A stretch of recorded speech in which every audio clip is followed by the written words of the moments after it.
आज आज एक स्मरणीय दिवस। आज आम समस्त गोटे प्रेरणा दिवस एवं आम देश आम संविधान आम संविधान प्रणेता आम समस्त चिरस्मरणीय बाबा साहेब भीमराव आंबेडकर आज 136तम जन्म जयंती अवसर में आम समस्त को शुभेच्छा अभिनंदन जनाऊँ। जी आम संविधान प्रणेता और देश लंबा समय 1200 वर्ष पराधीनता पर जो स्वाधीन है देश तार व्यवस्था बनवाई जो संविधान प्रणयन करने जो जो लंबा संघर्ष यात्रा थिला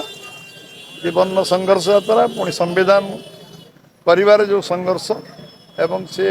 संविधान प्रणयन करते आम समस्ते आज समाजर सबु वर्गर लोक आज मन पकाउछन्ति आज समस्ते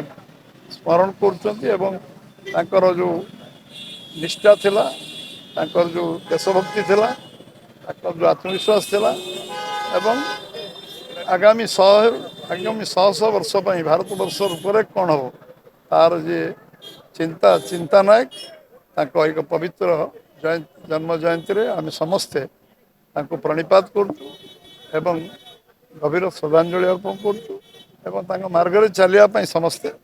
समस्त को शक्ति जगन्नाथ दिंतु एभली एक आशा करुँ अपेक्षा रखु। गणतांत्रिक व्यवस्था रे समस्त सब अधिकार अच्छे आम इतिहास को सब समीक्षा करवा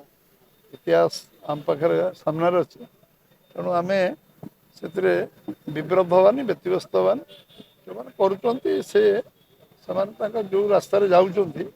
मार्ग भावी कौन चिंता करेंगे आम से विषय किसी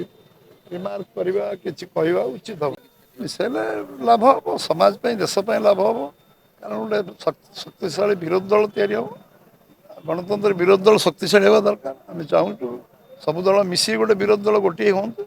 एवं से बीजेपी विरुद्ध रे गठनमूलक प्रस्ताव दिंतु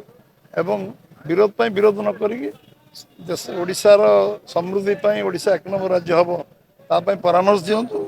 एवं संगठित हूँ हेले निश्चित भाव में ओडिशार उन्नति हो।